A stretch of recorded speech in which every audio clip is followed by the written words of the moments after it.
Be concerned with the well-being of the masses, pay attention to methods of work. There are two questions which comrades have failed to stress during the discussion and which, I feel, should be dealt with. The first concerns the well-being of the masses.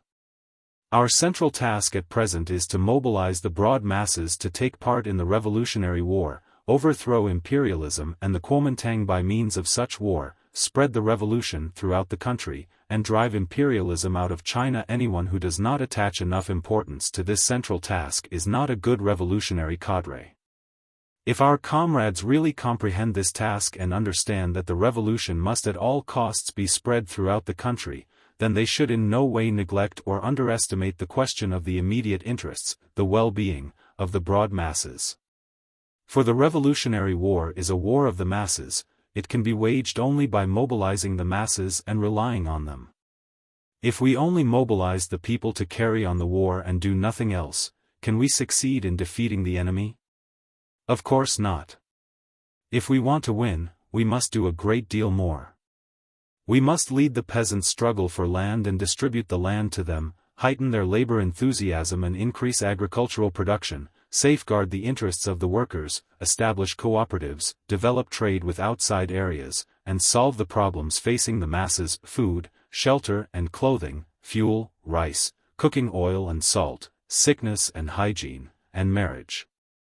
In short, all the practical problems in the masses' everyday life should claim our attention.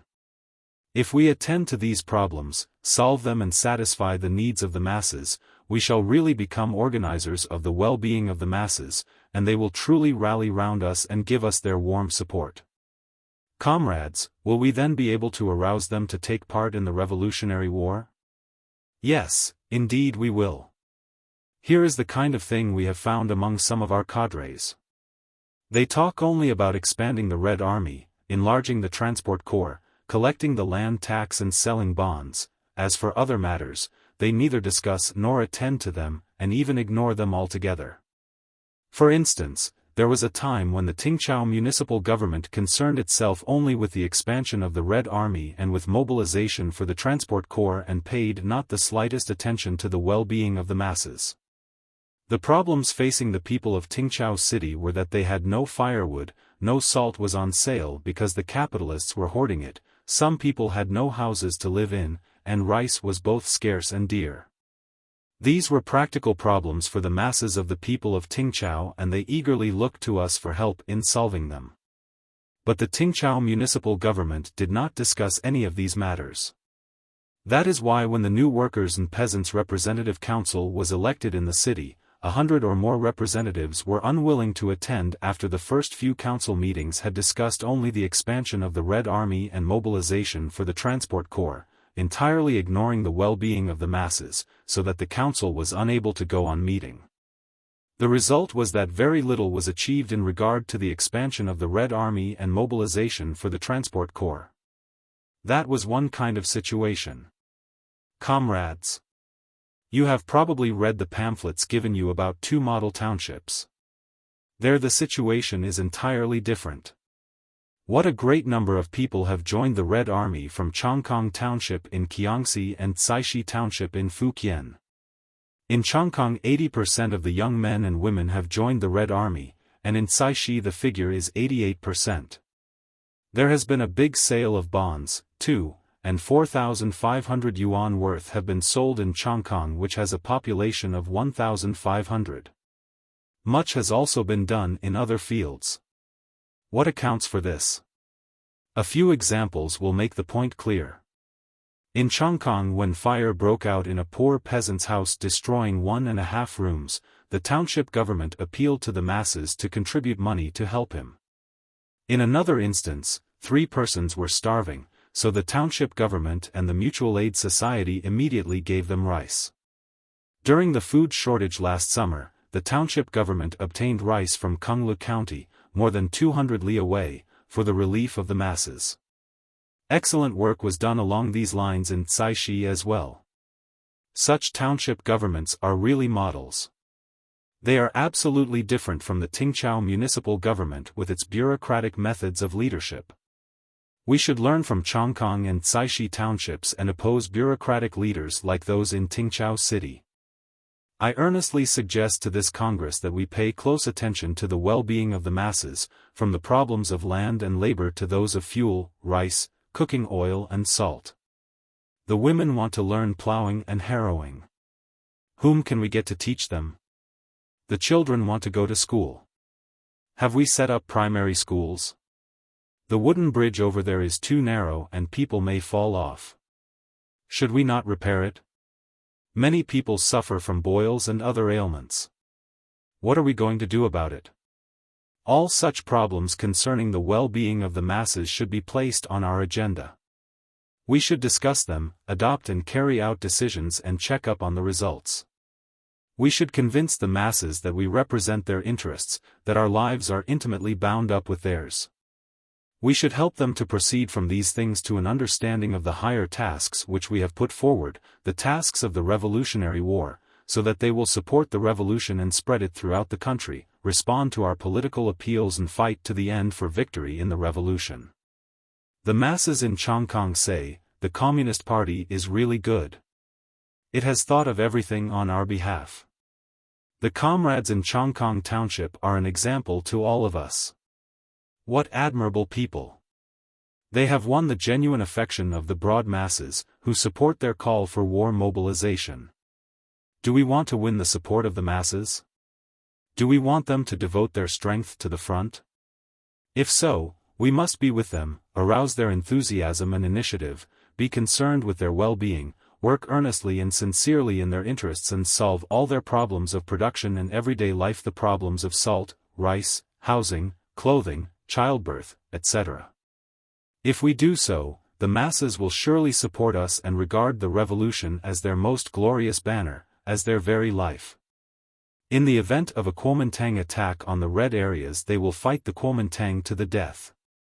There can be no doubt about this, for is it not a plain fact that we have smashed the enemy's first, second, third and fourth encirclement and suppression campaigns? The Kuomintang is now pursuing a policy of blockhouse warfare, feverishly constructing their tortoise shells as though they were iron bastions. Comrades, are they really iron bastions? Not in the least. Think of the palaces of the feudal emperors over thousands of years, were they not powerful with their walls and moats? Yet they crumbled one after another the moment the masses arose. The Tsar of Russia was one of the world's most ferocious rulers, yet when the proletariat and the peasantry rose in revolution, was there anything left of him? No, nothing. His bastions of iron? They all crumbled. Comrades, what is a true bastion of iron? It is the masses, the millions upon millions of people who genuinely and sincerely support the revolution. That is the real iron bastion which no force can smash, no force whatsoever. The counter-revolution cannot smash us, on the contrary, we shall smash it. Rallying millions upon millions of people round the revolutionary government and expanding our revolutionary war, we shall wipe out all counter-revolution and take over the whole of China. The second question concerns our methods of work. We are the leaders and organizers of the Revolutionary War as well as the leaders and organizers of the life of the masses. To organize the Revolutionary War and to improve the life of the masses are our two major tasks. In this respect, we are faced with the serious problem of methods of work. It is not enough to set tasks, we must also solve the problem of the methods for carrying them out. If our task is to cross a river, we cannot cross it without a bridge or a boat. Unless the bridge or boat problem is solved, it is idle to speak of crossing the river. Unless the problem of method is solved, talk about the task is useless. Unless we pay attention to giving leadership to the work of expanding the Red Army and devote particular care to our methods, we will never succeed even though we recite the phrase, "expand the Red Army," 1,000 times. Nor can we accomplish our tasks in any other field, for instance, in checking up on land distribution, or in economic construction, or culture and education, or our work in the new areas and the outlying districts, if all we do is to set the tasks without attending to the methods of carrying them out, without combating bureaucratic methods of work and adopting practical and concrete ones, and without discarding commandist methods and adopting the method of patient persuasion. The comrades in Sinquo have done first-rate work and deserve our praise as model workers. Similarly, the comrades in northeastern Kiangsi have done good work and are also model workers. By linking the problem of the well-being of the masses with that of the Revolutionary War, the comrades in both these places are simultaneously solving the problems of revolutionary methods of work and of accomplishing their revolutionary tasks. They are working conscientiously, solving problems with minute care and shouldering their revolutionary responsibilities in earnest. They are good organizers and leaders both of revolutionary war and of the well-being of the masses. Elsewhere, too, the comrades have made progress in their work and deserve our praise, as in some parts of the counties of Shanhang, Chongqing and Yongting in Fujian Province, in Siqiang and other places in southern Kiangsi Province, in some parts of the counties of Chailing, Yongsan and Qian in the Hunan-Kiangsi border area, in some parts of Yangsan County in the Hunan-Hupa-Kiangsi border area, in districts and townships of many other counties in Kiangsi Province and in the county of Juichin, which is directly under our central government. In all the places under our leadership, there are undoubtedly many active cadres, excellent comrades, who have sprung from the masses. These comrades have a responsibility to help in places where our work is weak and to help comrades who are not yet able to work well. We are in the midst of a great revolutionary war. We must break through the enemy's large-scale encirclement and suppression and spread the revolution to all parts of the country. All revolutionary cadres have a tremendous responsibility. After this Congress we must adopt effective measures to improve our work. The advanced areas should become even more advanced, and the backward areas should catch up with the advanced. We must create thousands of townships like Chongqing and scores of counties like Sinquo. They will be our strongholds. From these strongholds we should go forth to smash the enemy's encirclement and suppression campaigns and overthrow the rule of imperialism and the Kuomintang throughout the country.